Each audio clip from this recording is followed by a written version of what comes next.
Assalamualaikum warahmatullahi wabarakatuh. Perkenalkan, nama saya Nafila Nur Sabrina dengan NPM 23120111316. Di sini saya akan mempresentasikan hasil kerja saya untuk memenuhi nilai dalam mata kuliah pengantar filsafat hukum dengan unsur pengampu Ibu Siti Nurhasanah. Apa saja yang akan saya bahas di presentasi kali ini? Yang pertama itu ada pengertian aliran-aliran filsafat hukum. Yang kedua, bentuk dari aliran-aliran filsafat hukum.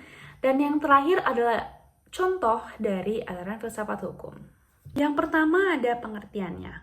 Aliran filsafat hukum adalah berbagai pendekatan atau mazhab pemikiran dalam filsafat hukum yang berusaha menjelaskan hakikat, tujuan, dasar, atau fungsi hukum, serta hubungannya dengan moral, keadilan, dan kekuasaan. Setiap aliran memberikan perspektif yang berbeda tentang bagaimana hukum harus dipahami, dijalankan, dan dikembangkan. Dengan memahami aliran-aliran ini, kita bisa lebih bijak dalam menilai hukum, baik dari sisi keadilan, kepastian, maupun manfaat sosialnya. Selanjutnya ada bentuk aliran-aliran filsafat hukum. Semuanya ada berjumlah 7. Yang pertama, aliran hukum alam. Aliran ini berakar pada keyakinan bahwa hukum alam yang universal dan abadi mengatur perilaku manusia. Hukum positif menurut aliran ini harus selaras dengan hukum alam untuk mencapai keadilan sejati. Selanjutnya ada positivisme hukum. Aliran ini menekankan pada pemisahan hukum dari moral. Hukum positif menurut aliran ini adalah satu-satunya sumber hukum yang sah, terlepas dari nilai-nilai moral yang terkandung di dalamnya. Selanjutnya ada utilitarisme hukum. Aliran ini berfokus pada konsekuensi dari tindakan hukum. Hukum yang baik menurut aliran ini adalah hukum yang memaksimalkan kebahagiaan bagi jumlah orang terbanyak. Selanjutnya ada realisme hukum. Aliran ini menekankan pada realitas hukum dalam praktiknya. Hukum menurut aliran ini tidak hanya apa yang ditulis dalam undang-undang, tetapi juga bagaimana hukum diterapkan oleh hakim dan diinterpretasikan oleh masyarakat. Selanjutnya ada sosiologi hukum. Aliran ini menggunakan perspektif sosiologis untuk menganalisis hukum dan peranannya dalam masyarakat. Sosiologi hukum meneliti bagaimana hukum dibentuk, diinterpretasikan, dan digunakan dalam konteks sosial tertentu. Selanjutnya ada mazhab sejarah. Aliran ini menekankan pada evolusi hukum seiring dengan perkembangan masyarakat.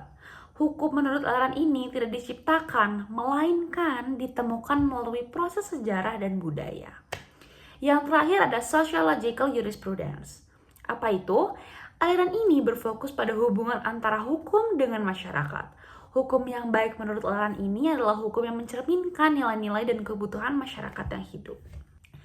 Lalu ada contoh untuk aliran filsafat hukum. Di presentasi kali ini saya akan mengambil 4 contoh dari aliran-aliran sebelumnya, yaitu yang pertama untuk sociological jurisprudence. Contohnya itu dalam kasus pidana ringan. Nah, pelaku dan korban bisa dipertemukan untuk mediasi dan penyelesaian dilakukan tanpa proses peradilan formal.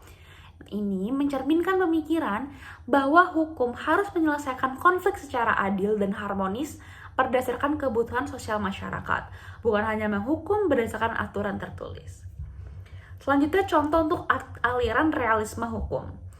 Contohnya, 2 kasus pidana dengan pasal yang sama, namun diputus berbeda oleh 2 hakim yang berbeda. Ini menunjukkan bahwa faktor pribadi hakim, termasuk latar belakang sosial bahkan emosi, bisa mempengaruhi putusan, bukan hanya teks hukum. Realisme hukum menganggap praktik hukum seperti ini sebagai bagian nyata dari sistem hukum. Contoh yang ketiga itu untuk aliran sosiologis hukum. Di beberapa daerah Indonesia, konflik tanah atau keluarga diselesaikan secara adat atau secara musyawarah, bukan lewat pengadilan. Ini mencerminkan pandangan Jürgen Ehrlich selaku tokoh dalam aliran sosiologis hukum, yaitu tentang living law, yaitu hukum yang hidup dalam masyarakat lebih berpengaruh daripada hukum tertulis. Selanjutnya ada yang terakhir, aliran utilitarisme hukum. Contohnya, orang kaya membayar pajak yang lebih tinggi untuk membiayai layanan publik. Di contoh ini, hukum pajak progresif digunakan untuk menciptakan keseimbangan sosial dan meningkatkan kesejahteraan masyarakat secara luas. Terakhir ada kesimpulan.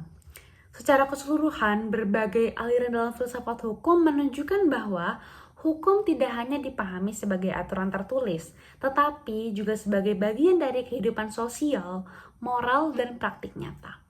Hukum berperan penting dalam menciptakan keadilan, ketertiban, dan kesejahteraan, sehingga pemahamannya harus mempertimbangkan nilai-nilai kemanusiaan, konteks sosial, serta tujuan yang ingin dicapai dalam masyarakat.